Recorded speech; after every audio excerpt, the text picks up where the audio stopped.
Je pense que cet enregistrement sera le bon. Je vous dis cela parce que généralement je m'y reprends à plusieurs fois avant de clôturer, de valider un enregistrement pour la version définitive. Bonjour à toutes et bonjour à tous. En tout cas, bienvenue sur cet épisode, bienvenue sur le podcast Football à Gogie si c'est la première fois que vous arrivez. Si jamais c'est le cas, désolé pour ceux qui ont l'habitude d'entendre ces propos, mais si jamais c'est le cas et que vous arrivez sur ce podcast, vous ne savez pas trop ce que vous faites là et qu'est-ce que je vous raconte, je vous oriente plutôt sur l'épisode précédent où je suis parti à la rencontre d'Adrien, un entraîneur qui a eu l'occasion de nous faire voyager à travers le monde, l'Angleterre, le Canada, les États-Unis, la région parisienne, ou alors l'épisode suivant où je suis parti avec Mickaël à la redécouverte d'un ami, éducateur il fut un temps, entraîneur maintenant, toujours en région parisienne et qui a notamment pu officier en tant qu'analyste vidéo durant son parcours pendant quelques temps. Si vous êtes encore là, c'est que vous êtes un peu curieux et que vous avez peut-être eu écho ou pris connaissance du titre de l'épisode, où j'aimerais évidemment notamment vous parler de foot en Corée du Sud, qui sera peut-être un peu proche du foot en Asie. Alors, à ce titre, je souhaite vous raconter une petite histoire, en tout cas une partie de mon aventure depuis que j'y suis, c'est-à-dire depuis quelques mois. L'idée de ce podcast me vient parce que, en tant qu'expatrié depuis quelques années, après avoir vécu un petit peu au Canada, notamment dans le football, j'ai eu le plaisir de découvrir une autre façon de jouer au football, une autre façon de le transmettre, de l'enseigner, de l'organiser et de l'administrer également. C'est un peu avec cette réflexion que je suis parti en Asie et que je suis arrêté pour l'instant en Corée du Sud avec l'intention de continuer le périple à un moment donné et de découvrir avec grande satisfaction une autre façon encore de le transmettre, de l'enseigner, de l'administrer, de l'organiser avec un dénominateur commun qui est la passion. Évidemment, dans ce contenu, il faut prendre en considération qu'il y a une part d'interprétation de ma part qui peut être faussée. Il y a aussi peut-être une erreur dans la façon dont j'ai été chercher les informations. Quelquefois, ça a donné lieu à des échanges avec des Coréens, évidemment, la plupart du temps. Et la barrière de la langue n'a pas tout le temps été évident, que ce soit de leur côté avec un anglais parfois laborieux et du mien également, mais aussi par le fait que je ne parle pas du tout coréen et que je suis sur le territoire que depuis 7 mois et que je ne peux pas évidemment y voir et déceler tous les codes. Ainsi, ma perception peut être biaisée. En tout cas, ce qui est certain, c'est que je n'étais pas parti avec l'intention de jouer, mais surtout de voyager et principalement d'entraîner. Sauf que c'est là que commence l'histoire. Parmi mes quelques escapades, notamment en février et en mars, lorsque j'arrive près d'un terrain de football et que je vois plusieurs personnes habillées de la même façon, ma culture européano-nord-américano avait l'impression d'observer des personnes du même club. C'était la première fois au bout de quelques mois, sur un terrain de foot, d'avoir l'opportunité de pouvoir échanger avec des joueurs de foot, malgré la barrière de la langue, malgré le fait que je ne sois ni à Séoul ni à Busan, avec la probabilité qu'ils parlent anglais soit extrêmement faible, je ne pouvais pas passer à côté de cette occasion. Après plusieurs échanges, je suis invité à jouer avec eux. Avec le recul, j'ai su que c'était pour évaluer mon niveau et pour pouvoir m'inviter par la suite à faire des tests. Des tests, alors comment ça se passe? Ça a été l'occasion pour moi surtout d'intégrer la Corée du Sud, d'intégrer la culture, d'intégrer une équipe, de jouer parce que le plaisir est tout le temps là évidemment, et de vite comprendre que ce n'était pas un club. De vite comprendre qu'ils étaient en phase de préparation. Oui, la saison de football en Corée du Sud s'étend de mars à novembre, à peu près, mars à novembre, octobre. qu'il n'y avait pas de calendrier défini, que la pandémie évidemment est venue biaiser leur préparation, mais qu'elle était prévue pour mars et qu'en février ils étaient en phase de test. Qu'il n'y avait pas d'entraînement, la première source d'étonnement pour moi, mais malgré ça ils étaient bien équipés, notamment mentionné sur leur tenue le nom de leur équipe, Amigo FC, et que je prenais considération par la suite qu'il y avait tout de même deux tenues pour l'hiver, et maintenant au mois de juin, de prendre considération qu'il y a également deux tenues pour l'été. Évidemment la tenue extérieure et la tenue domicile, même si ça fonctionne pas pareil, parce que de ce que j'ai compris pour l'instant, en considérant que le premier match est samedi, soit dans 3 jours, l'ensemble de la compétition va se dérouler à Andong. Donc après, il y a probablement des quartiers.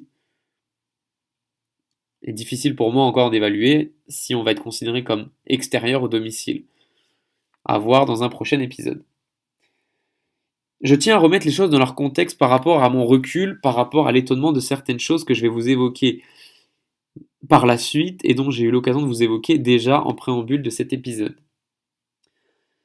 Je suis français, parisien, ayant vécu en Seine-Saint-Denis, ayant notamment voyagé un petit peu et arrivé à Andong maintenant. Andong, c'est une ville du milieu de la Corée du Sud, plutôt du centre-est de la Corée du Sud, 180 000 habitants, uniquement un seul club de football, le club de la ville, le Andong FC, 3 académies.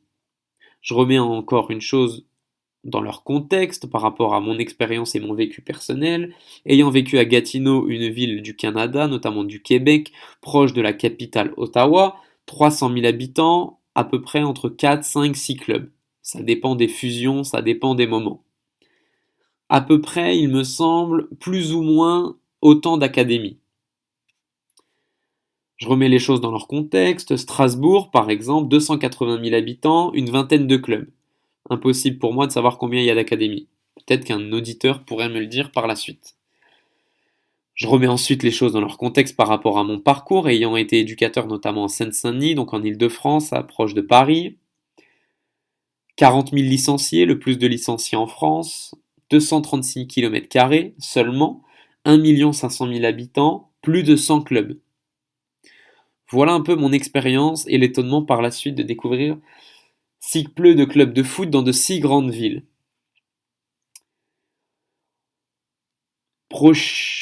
Premier étonnement par la suite, j'arrive sur un terrain de football en plein après-midi, un lundi après-midi, entre 50 et 60 joueurs habillés de la même tenue, des élèves du secondary, donc du niveau secondaire en Corée du Sud, niveau collège, 3 entraîneurs, un entraîneur de gardien et presque 60 joueurs de la même tenue. Donc là, étonnement, premier lien que je fais, pourquoi? Comment ça se fait? En considérant que sur les 5-6 derniers mois, je constate un niveau qui est tout de même intéressant, sans avoir moi joué à un niveau professionnel. J'ai eu l'occasion de connaître des bons joueurs, des moins bons. Je n'ai pas eu l'occasion de jouer avec de joueurs professionnels, mais je suis capable de me dire, oui, il y a quand même de bons joueurs dans la ville dans laquelle je suis. Malgré le fait qu'après avoir échangé avec eux, il n'est pas fait de formation en club.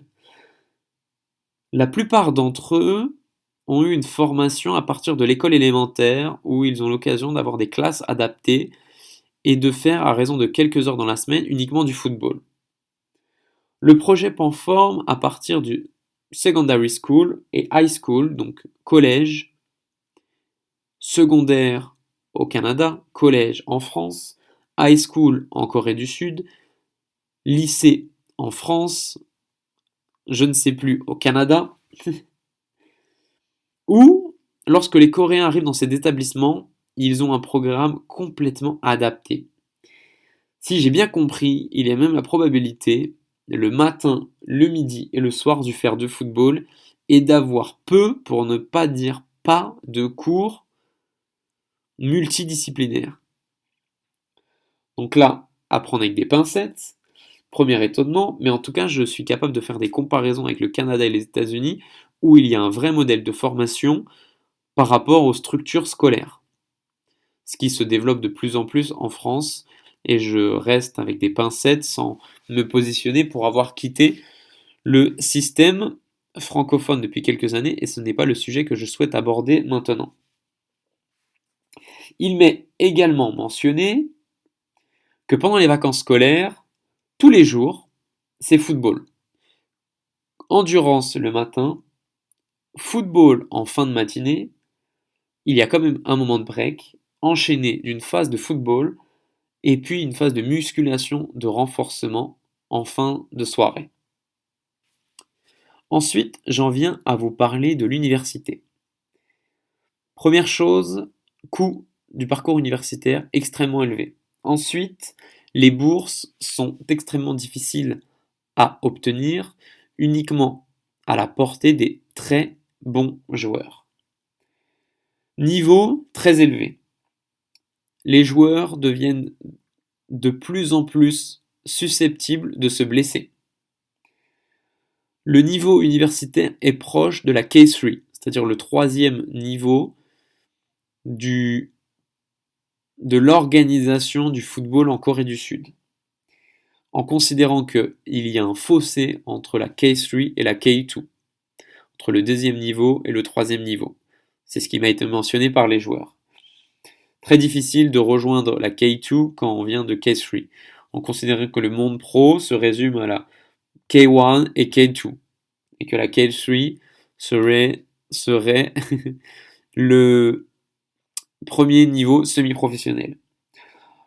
Ensuite, il y a un championnat du monde universitaire à laquelle participent les universités coréennes, et il me semblait important de vous mentionner que notamment il y a un championnat du monde universitaire, également dans le football, et que les récentes années, ce sont les universités japonaises qui remportent ces compétitions. Donc je me dis que peut-être que la Corée du Sud, en étant proche de la culture japonaise, a un modèle d'enseignement assez proche et peut-être être susceptible d'être également performant. Je n'ai pas encore, à mon niveau, accédé aux résultats pour en prendre connaissance. Pourquoi je vous dis ça? C'est qu'il faut considérer que ces dernières années, le basketball était extrêmement présent en Corée du Sud, le baseball également, le taekwondo également. Il y a une importante influence de la culture américaine. Non sur le taekwondo évidemment, mais principalement sur le basketball et le baseball.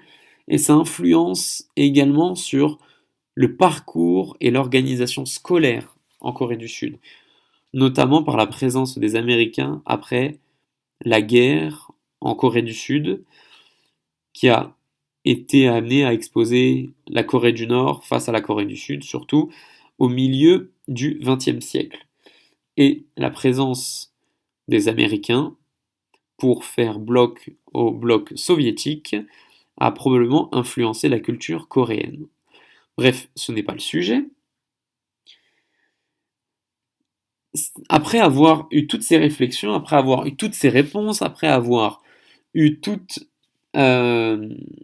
ces apports-là, il m'a évidemment la réflexion pour ma part a continué. Mais comment ça se fait? Comment on en est arrivé là? Et comment c'est possible que quand même le championnat coréen, de mon interprétation, de ma perception, de mon sentiment, commence à avoir un niveau qui reste intéressant? Ainsi, je peux maintenant me permettre de vous parler de l'organisation du football coréen de façon professionnelle. Lancement de la ligue professionnelle, 1983.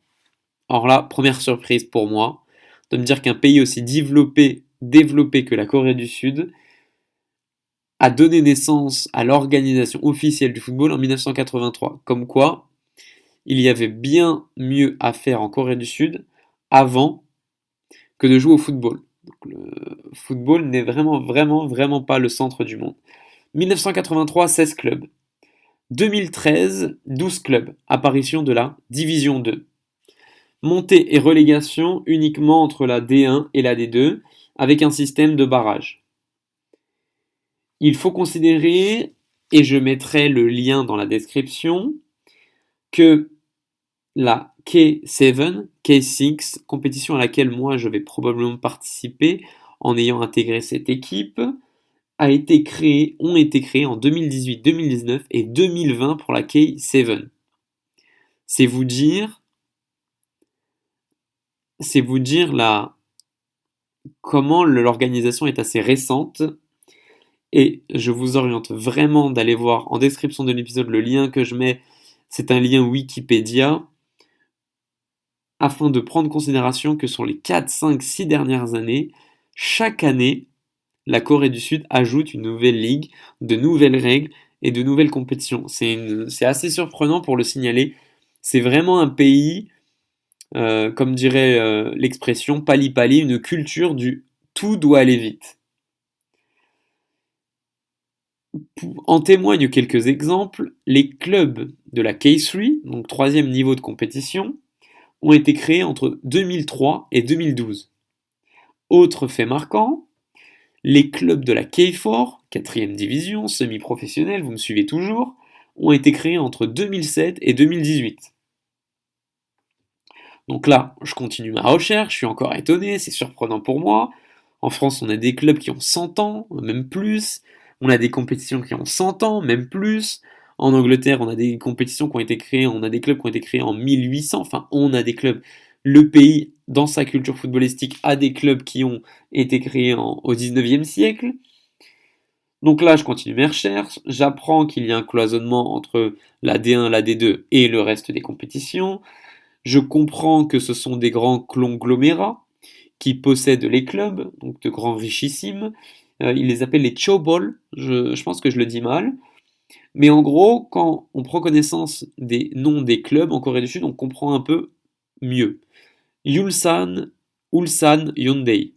Donc vous aurez remarqué la marque des voitures. Jongbuk Hyundai. Donc encore une fois, la marque des voitures. Le club était capable de posséder ces deux clubs sont capables d'être possédés par la même marque, dans le même niveau de compétition. Donc là, je continue à être étonnement. Est-ce qu'il n'y a pas conflit d'intérêts? Je ne sais pas. Un autre club, Sowon Samsung. Donc là, tout le monde reconnaît évidemment mon super accent anglais, évidemment, mais surtout la grande marque de téléphonie mobile Samsung. Une ancienne marque, Daewoo, donc je parle qu'une marque d'électroménager, qui s'est maintenant renommée Busan E-Park. Un ancien club qui s'appelait Lucky Gold Star, qui appartenait à la marque LG, donc là vous reconnaissez à nouveau la marque de téléphonie mobile coréenne, qui s'appelle maintenant le FC Séoul. Petit à petit, les clubs deviennent un peu comme ce qu'on a plus l'habitude en Europe ou en Amérique du Nord, des noms de clubs affiliés à des villes. Donc les noms se transforment, même s'ils restent encore affiliés à des marques. Il faut également considérer que dans mes recherches, notamment sur Internet et sur les sites de ces clubs, ils possèdent maintenant dans leur système, dans leur académie de formation, des équipes U12, U15 et U18 uniquement pour l'ensemble de ces clubs. Le modèle de formation semble maintenant évoluer. Il y a également un club de football qui s'appelle, j'en suis désolé pour eux, ma mauvaise élocution, le Sangmu. Club uniquement militaire. Donc c'est un club qui est affilié à une ville, parce que les militaires vont dans cette ville pour y effectuer leur service militaire, et donc, pour continuer à jouer au foot, les joueurs intègrent cette équipe. Et pour l'anecdote, chaque année, pour ce club, c'est l'occasion d'avoir de nombreux départs et de nombreuses arrivées, en considérant que le service militaire est, si je ne dis pas de bêtises, à peu près de 20 mois, de plus ou moins 20 mois. Donc c'est un peu plus d'une saison de football, presque 2 saisons de football. Ce qui fait qu'il n'y a pas toujours, tous les ans, autant de départs et autant d'arrivées. Et il y a peut-être des joueurs qui y restent, qui restent malgré la fin de leur service militaire. Je n'en ai aucune idée. À titre d'exemple, et pour presque terminer mon apport sur le football et ma compréhension et mes recherches sur le football coréen, en 2020, la saison aurait pu être 22 journées, phase d'aller-retour avec une phase de play-off. La phase de play-offs, comment elle se passe? Vous m'aurez suivi, c'est après la fin de saison, qui s'étend de mars à novembre, où les 6 premiers et les 6 suivants sont séparés. Les 6 premiers s'organisent dans une phase de play-off où chaque équipe s'affronte une nouvelle fois, en gardant les points, mais avec l'occasion de pouvoir redistribuer un peu les cartes du classement. Les 6 derniers également, avec la 11e place qui donne place à un barrage, et la 12e qui donne place à une relégation. Vous m'aurez suivi, il y a toujours 12 clubs dans cette division. Comment ça se passe pour les premiers? Une fois que ils ont réalisé leurs 5 matchs, les 3 premières équipes et le gagnant de la coupe s'affrontent en demi-finale, puis les vainqueurs en finale. Le gagnant aura l'occasion d'être le gagnant de la compétition, mais également de pouvoir participer à la AFC, donc la Ligue des champions d'Asie. Il faut considérer, et pour presque terminer, qu'il y a d'autres règles dans le football coréen. Alors, quelques règles un peu surprenantes pour découvrir le football en Corée du Sud. Dans un premier temps, lorsque les équipes commencent un match de football, sur la feuille de match, il doit y avoir au moins 2 joueurs U22, c'est-à-dire au moins 2 joueurs qui ont moins de 22 ans, under 22, dont un joueur doit être dans le 11 de départ sur le terrain. Petite anecdote, malgré l'intronisation de cette règle, qui pousse l'organisation du football en coréen à faire jouer les jeunes joueurs coréens, il n'est pas rare de voir ces fameux joueurs sortir avant la mi-temps. Donc il y a quand même des revers de médaille. Et je l'ai déjà vu plusieurs fois pour regarder quelques matchs coréens qui sont très facilement observables en utilisant le navigateur Naver, qui est le navigateur, le moteur de recherche coréen à l'identique, ce qui est un peu le Google dans d'autres pays. Si jamais vous ne respectez pas cette règle, eh bien vous n'aurez le droit durant votre match qu'à 2 remplacements. C'est une autre chose à savoir. Ensuite, en cas d'égalité à la fin du championnat, ce n'est pas l'équipe qui a la meilleure différence de but qui est au-dessus, qui l'emporte, ce n'est pas ça qui crée la différence, non, c'est l'équipe qui marque le plus de buts. D'accord? L'idée de l'organisation coréenne, c'était d'influencer une optimisation du spectacle pour avoir la possibilité de rendre le football coréen le plus spectaculaire possible et d'amasser le plus de monde dans les tribunes. En moyenne, en 2018, à peu près 8000 personnes dans les stades, augmentation en 2019 de plus de 47% à la suite de l'introduction de cette règle. Cela n'empêche que j'ai déjà vu des 0-0, évidemment. Ensuite, autre règle, le gardien doit être coréen. Très bonne chose à savoir. Dernière chose, elle concerne le mercato. Alors, dans le mercato, les équipes coréennes ont le droit à 5 étrangers. C'est-à-dire, pour composer leur effectif global, les équipes coréennes n'ont le droit qu'à 5 étrangers. Un asiatique, c'est-à-dire un membre de la compétition AFC, donc on prend toutes les équipes qui appartiennent à la Ligue des champions asiatiques, un seul joueur de cet environnement-là. Ensuite, un seul joueur de la zone ASEAN. ASEAN, c'est en gros l'Asie du Sud-Est. Philippines, le Cambodge, le Vietnam, le Laos, la Malaisie, etc. Ensuite, il faut considérer également qu'un seul étranger peut intégrer ces équipes. Et malgré cela, malgré ces règles-là, les Nord-Coréens ne sont pas ciblés. Malgré les troubles, malgré les désaccords, les Coréens du Sud considèrent encore et toujours les Nord-Coréens comme leurs frères, comme leurs cousins, et ne les incluent pas dans cette règle-là, concernant le mercato et les quotas dans leurs effectifs. La dernière chose à vous partager, pour vous pousser un peu jusqu'où a été mes recherches et mes réflexions pour essayer de comprendre le football et la formation en Asie, c'est que la Ligue des Champions, le pays qui a remporté le plus de fois cette compétition en Asie est la Corée du Sud, à 11 reprises. Le Japon l'a remporté 7 fois, l'Arabie Saoudite 4 fois. Le club qui a remporté le plus de titres s'appelle Pohang, c'est une ville du sud-est de la Corée du Sud, une ville portuaire, même si leur dernier titre remonte à 2009. Et pour la petite anecdote, je pense que ceux qui auront été jusqu'au bout reconnaîtront la personne que je vais partager, et pour vous dire jusqu'où on peut voyager, c'est que l'un des derniers clubs à avoir performé dans cette compétition est le club d'Al Hilal. Donc c'est un club d'Arabie Saoudite, donc comme je vous l'ai mentionné, qui ont remporté 4 fois cette compétition. Eh bien, le jeune, maintenant ancien Bafétimbi Gomis fait partie de cet effectif. Et oui, en 2019, il a remporté cette compétition avec ce club-là, et il a notamment été le meilleur buteur de la compétition. J'en ai terminé avec ma petite histoire de la formation en Corée du Sud. Je sais pertinemment que j'aurais été très long. J'espère néanmoins que ça aura été enrichissant pour les plus curieux d'entre vous, et ce sera mon modeste partage. Il me tient à cœur de vous dire que ça a été un grand plaisir pour moi de faire toutes ces recherches pour moi pendant ces quelques mois, mais de prendre le plaisir maintenant de vous les partager en espérant que ça vous donne une autre façon de concevoir, de comprendre et d'organiser le football, et éventuellement que ça puisse influencer votre parcours à vous aussi pour vos prochains projets et vos prochaines aventures.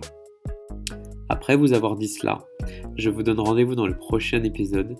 Si jamais vous souhaitez redécouvrir ou découvrir le football en région parisienne, c'est une bonne occasion. Si jamais j'ai dit des bêtises, si jamais vous avez des remarques ou des ajustements à faire concernant cet épisode, n'hésitez pas. Vous pouvez retrouver du contenu sur Facebook ou sur Instagram ou à footballagogie@gmail.com. Évidemment, et comme vous le savez, en attendant, prenez soin de vous et je vous dis à très bientôt.